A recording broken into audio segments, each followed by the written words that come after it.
Merhaba arkadaşlar. Bugünkü videomda bahçe ve balkon dekorasyonlarınızda kullanabileceğiniz çok şık bir ucunda ayçiçeği figürü olan dönence yapılışını anlatacağım.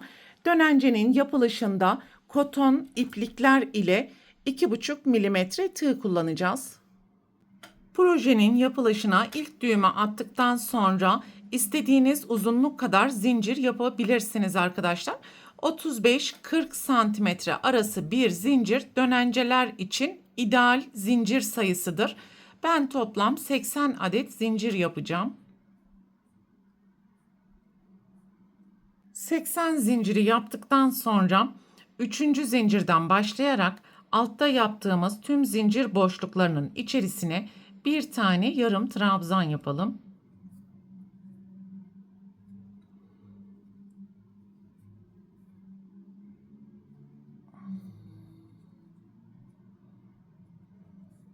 Sıranın sonuna geldiğimiz zaman bir zincir yaparak ipi keselim ve ikinci renk ile sıranın başından devam edelim.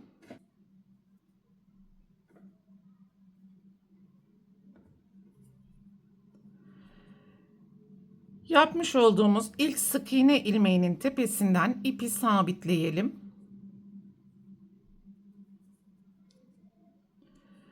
5 zincir. Aynı ilmeğin tepesine ikili trabzan yapalım.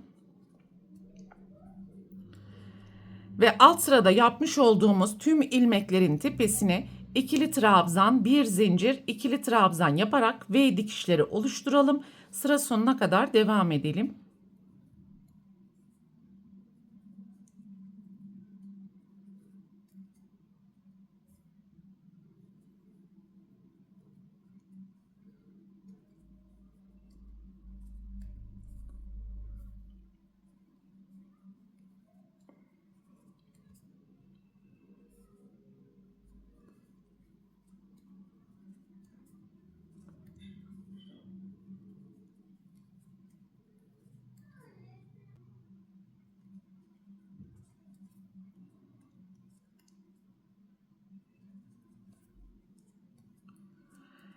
Son V dikişini yaptıktan sonra bir zincir yaparak ipi keselim. 3. renk ile sıranın başından devam edelim.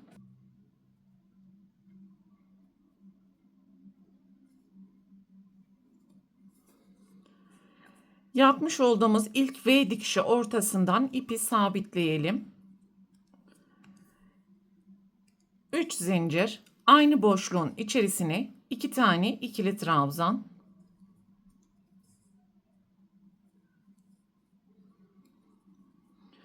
Üçüncü sırada alt sırada yapmış olduğumuz tüm V dikişleri ortasına 3 tane ikili trabzan yaparak sıra sonuna kadar devam edeceğiz. Ben zincir yapmadan ilerleyeceğim gruplar arasında. Eğer gergin bir görüntü oluşursa gruplar arasında bir zincir yapabilirsiniz.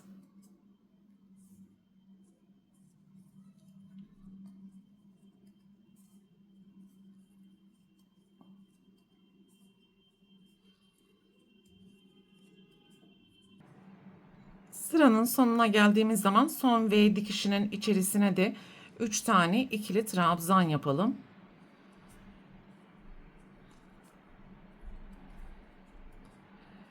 Bir zincir yaparak ipi keselim. 4. renk ile sıranın başından devam edelim.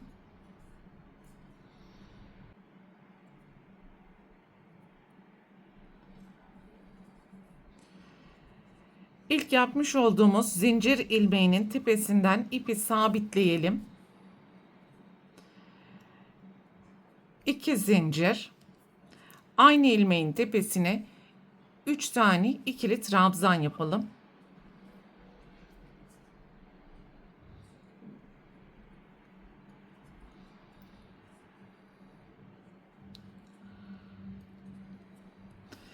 Ve sıra sonuna gelene kadar tüm iki grup ortasındaki boşlukların içerisine 4 tane ikili trabzan yaparak sıra sonuna kadar devam edelim.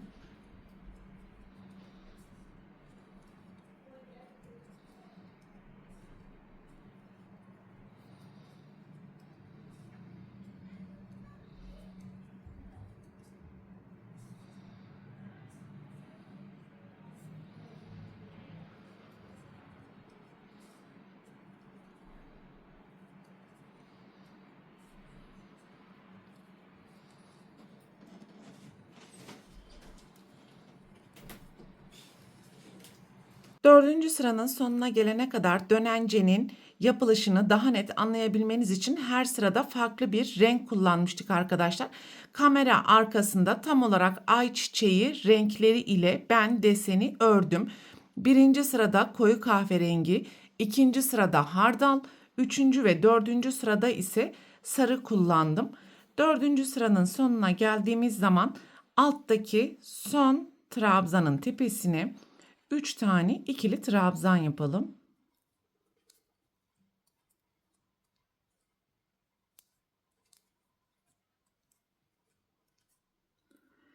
Bir zincir yaparak ipi keselim. Yeşil renk ile sıranın başından devam edelim.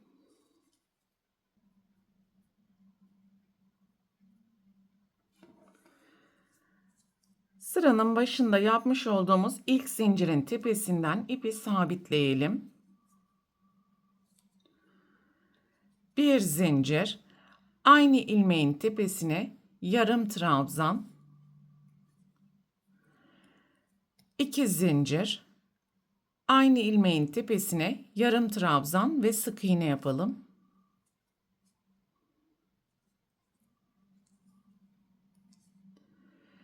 Bir, iki, üçüncü trabzanın tepesine tekrar sık iğne. İki grup ortasında kalan boşluk aynı zamanda sonraki grubun ilk trabzan boşluğuna 2 tane sık iğne,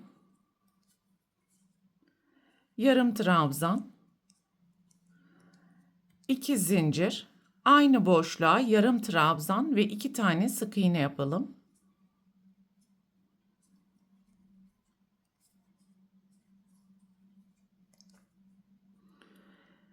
Bir, iki, üçüncü trabzanın tepesine sık iğne. Sonraki gruba geçiş yapalım. İlk trabzanın tepesine 2 sık iğne, yarım trabzan, 2 zincir, yarım trabzan ve 2 tane sık iğne yapalım.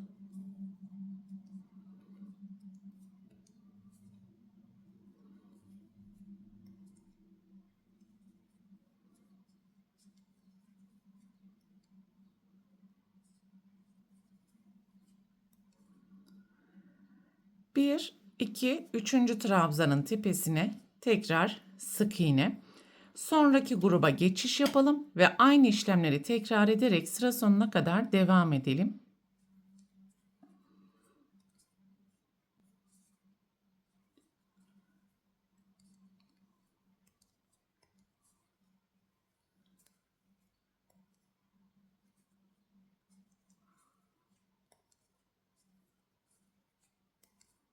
Sıranın sonuna geldiğimiz zaman en sonki trabzanın tepesine sık iğne yapalım ve bir zincir yaptıktan sonra ipi keselim.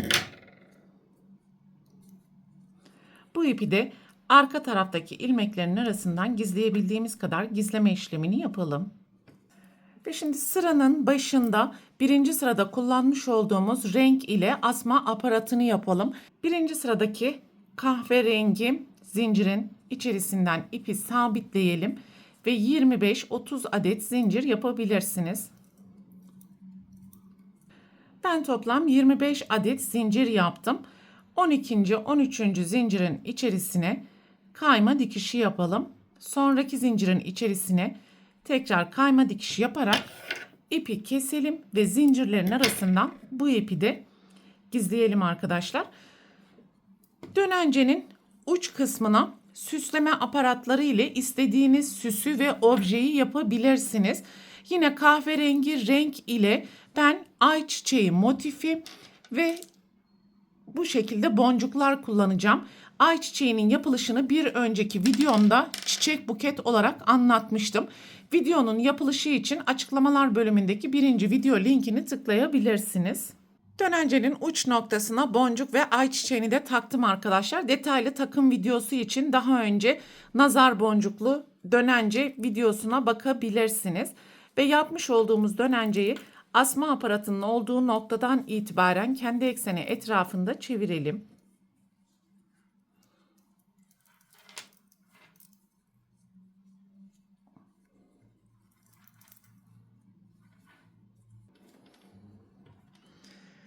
Dönenceyi katladıktan sonra bu şekilde açabilirsiniz. Görmüş olduğunuz gibi gayet şık ve güzel bir görüntüsü olmuş oldu arkadaşlar.